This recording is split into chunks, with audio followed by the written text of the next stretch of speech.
In politics, nothing is ever as simple as it seems. Every handshake, every appointment, every smiling press release is part of a much bigger game, a game built on maneuvering, backroom deals, and calculated power plays. So when this latest appointment was announced, most people glanced at the headline and moved on. Another name, another face, another government role, business as usual. But inside the political inner circle, alarm bells went off. This wasn't random. This wasn't routine. It was a move with purpose, precision, and potentially massive consequences. Almost instantly, the whispers began. Why this person? Why now? What favors were being repaid or called in? Insiders knew this wasn't just about filling a position. It was about control, positioning, making sure the right person was in the right place at the right time. By the end of the day, the political world had already split into two camps. Some hailed it as a stroke of genius, placing a trusted ally in a key spot. Others saw it as a blatant abuse of power, a shameless attempt to tilt the playing field before anyone could stop it. And then came the digging. Journalists, watchdog groups, and even political rivals began scouring the appointee's past, uncovering old connections, past controversies, and strange overlaps that made the story even messier. The deeper they looked, the more it seemed this appointment wasn't just suspicious, it was explosive. One thing became crystal clear. This story wasn't going to disappear. If anything, it was just beginning to take shape.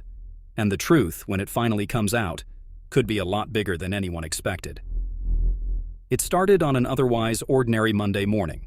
The press release dropped at exactly 9 a.m., strategically timed to dominate the news cycle. The wording was sterile, almost boring.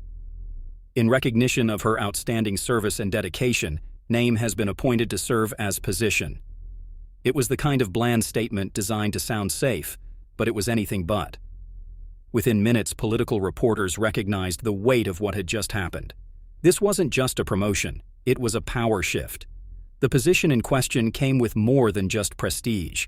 It carried access to sensitive information, influence over policy, and the authority to make decisions that could quietly change the course of upcoming political battles. The choice of appointee was no accident. Name wasn't just any figure. She was deeply connected, both to the current administration and to certain powerful figures who have been under scrutiny.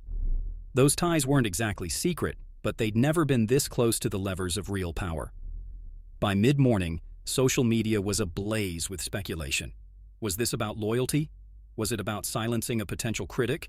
Or was it about placing someone who would protect certain interests, no matter what?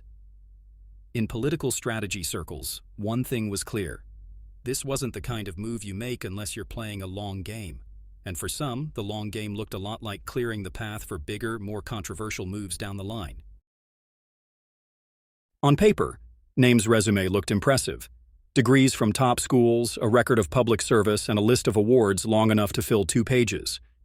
But buried beneath the polished bio was a trail of connections and controversies that, until now, had mostly stayed in the shadows. Reporters quickly pieced together a pattern. Every career jump, every sudden promotion seemed to happen under the wing of the same political benefactors. These weren't just mentors. They were figures with reputations for cutting deals in smoke-filled rooms, people who understood that loyalty was the most valuable currency in politics. Then there were the cases, decisions and statements from Name's past that raised eyebrows.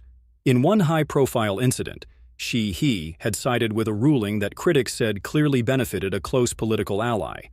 In another, he publicly downplayed a scandal that later turned out to be far more serious than initially reported. And the money trail? That's where things got even more interesting.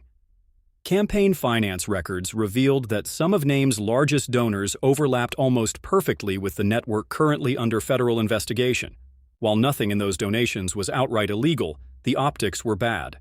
Very bad.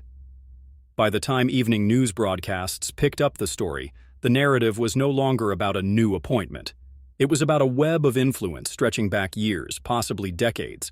And if Name's past was any indication, this wasn't just a coincidence. It was a calculated move by powerful players to install someone they could trust completely. It didn't take long for the political storm to hit. By lunchtime, the opposition was already mobilizing. Watchdog groups issued blistering statements accusing the administration of installing a loyalist to shield political allies from accountability. On the floor of the legislature, rival lawmakers wasted no time turning this into a public spectacle. One senior member called the appointment a direct insult to the idea of independent oversight, while another bluntly said it was the fox guarding the henhouse. The reaction wasn't just partisan. Even some members of the appointee's own political circle quietly expressed concern, telling reporters off the record that the move felt reckless and unnecessary. These whispers carried weight.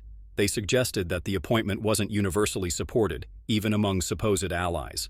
Social media took the outrage and amplified it 100-fold. Hashtags questioning the legitimacy of the appointment began trending within hours. Clips of past controversial statements from Name resurfaced and went viral, racking up millions of views. Late-night talk shows were already cracking jokes about the mystery job offer and who might really be pulling the strings. By mid-afternoon, the press corps was demanding answers. Reporters crowded into the briefing room, peppering the administration's spokesperson with pointed questions. Every non-answer, every awkward pause only fueled the sense that there was more to the story than anyone was willing to admit. Behind the scenes, the pressure was mounting. What had started as a carefully staged announcement was now threatening to spiral into a full-blown scandal. And it was only day one. By the next morning, the administration's inner circle had shifted into crisis mode.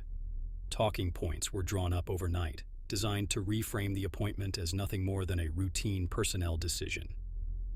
Every loyal spokesperson was armed with the same carefully crafted phrases: qualified, experienced, ready to serve. The appointee, Name, suddenly became very visible, making the rounds on friendly news networks, smiling, speaking in calm, measured tones. It was a calculated contrast to the chaos swirling online. Instead of addressing the controversies head-on, Name leaned heavily on personal backstory, humble beginnings, commitment to public service, stories about working late nights for the people. Behind closed doors, the PR team wasn't just defending, they were attacking. Leaked emails show efforts to discredit some of the loudest critics, digging into their past statements and affiliations. If they couldn't quiet the story, they could at least muddy the waters. Meanwhile, allies in influential positions began to publicly vouch for Name, calling the backlash manufactured outrage and framing the criticism as a partisan hit job. Editorials from sympathetic media outlets echoed this line, warning against political witch hunts that undermine governance. And yet, cracks in the defense were showing. During one live interview, Name was pressed about a past case tied to one of those political benefactors. For a brief moment, the polished smile faltered. The answer that followed was vague, too vague, and within minutes, clips of the exchange were circulating online with captions like "caught off guard" and "dodging the question." The administration had thrown up a wall of defenses, but with every passing day, more people were finding ways to climb over it. Just when the administration thought they had the narrative under control, the first crack in the wall appeared, this time from inside. An anonymous source, later confirmed to be a mid-level staffer, handed a trove of documents to investigative reporters. These weren't vague allegations. They were detailed memos, meeting notes, and even internal emails that painted a much different picture of how Name's appointment came about. One email in particular stood out. It showed a senior advisor explicitly writing that the role needed to go to someone loyal above all else and willing to protect sensitive cases from politically motivated interference. That single sentence spread across social media like wildfire, triggering headlines that used words like cover-up and obstruction.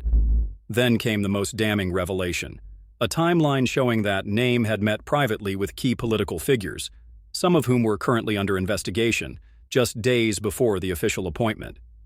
The optics were disastrous. Critics didn't even have to stretch the truth. The facts alone were enough to ignite outrage. Cable news pounced on the story, dedicating entire segments to dissecting the leaks. Panel discussions grew heated, with legal experts debating whether this crossed the line into abuse of power.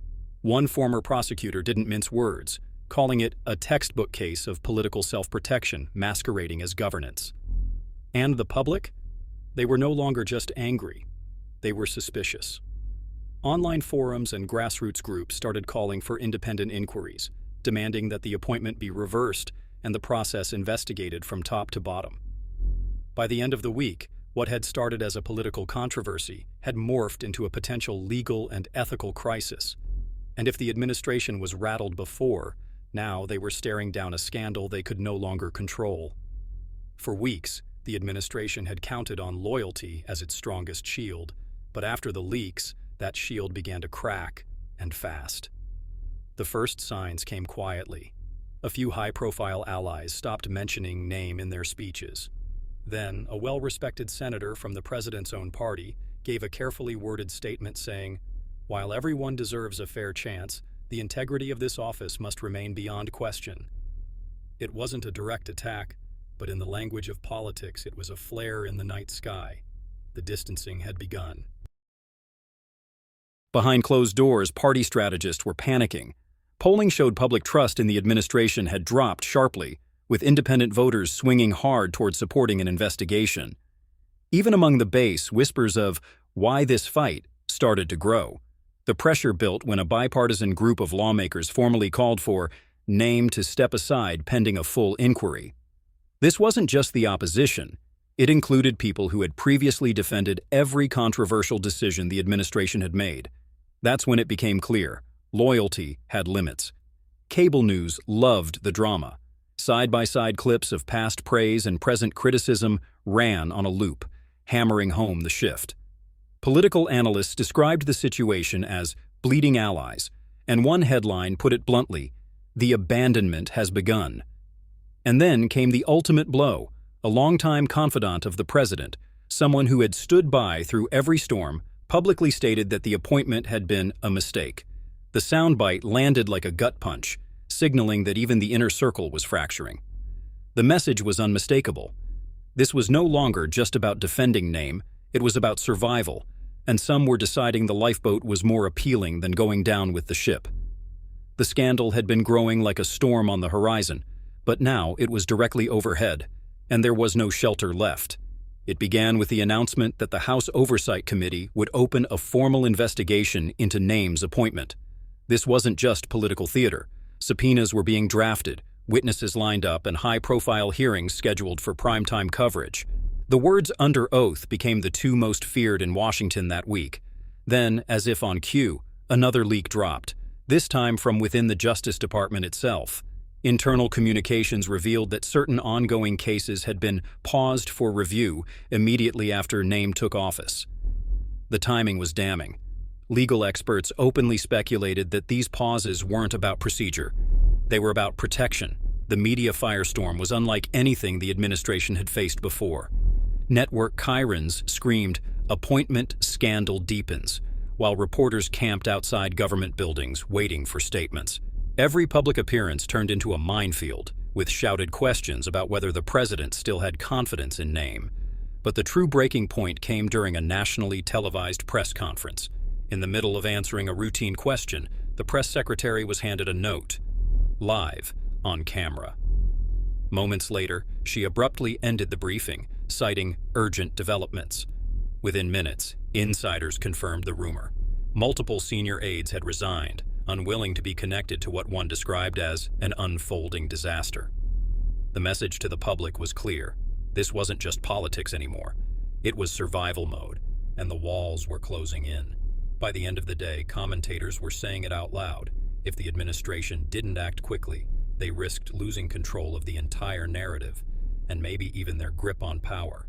And so, here we are, days into a scandal that shows no signs of slowing down, with pressure building from every direction. Allies are jumping ship, investigations are multiplying, and the public is demanding answers. The administration doesn't seem ready or able to give. The truth is, no one knows how this ends. Will Name step down before the investigations uncover more? Will the president dig in, risking even greater political fallout to stand by the appointment? Or will a new, even more explosive revelation force a resignation before either side can make a move? One thing's for certain, every decision from here on out will be made under the brightest spotlight imaginable, and every misstep will be amplified 100 times over. Because in Washington, scandals don't fade quietly. They either end in redemption or in complete collapse, and right now the clock is ticking.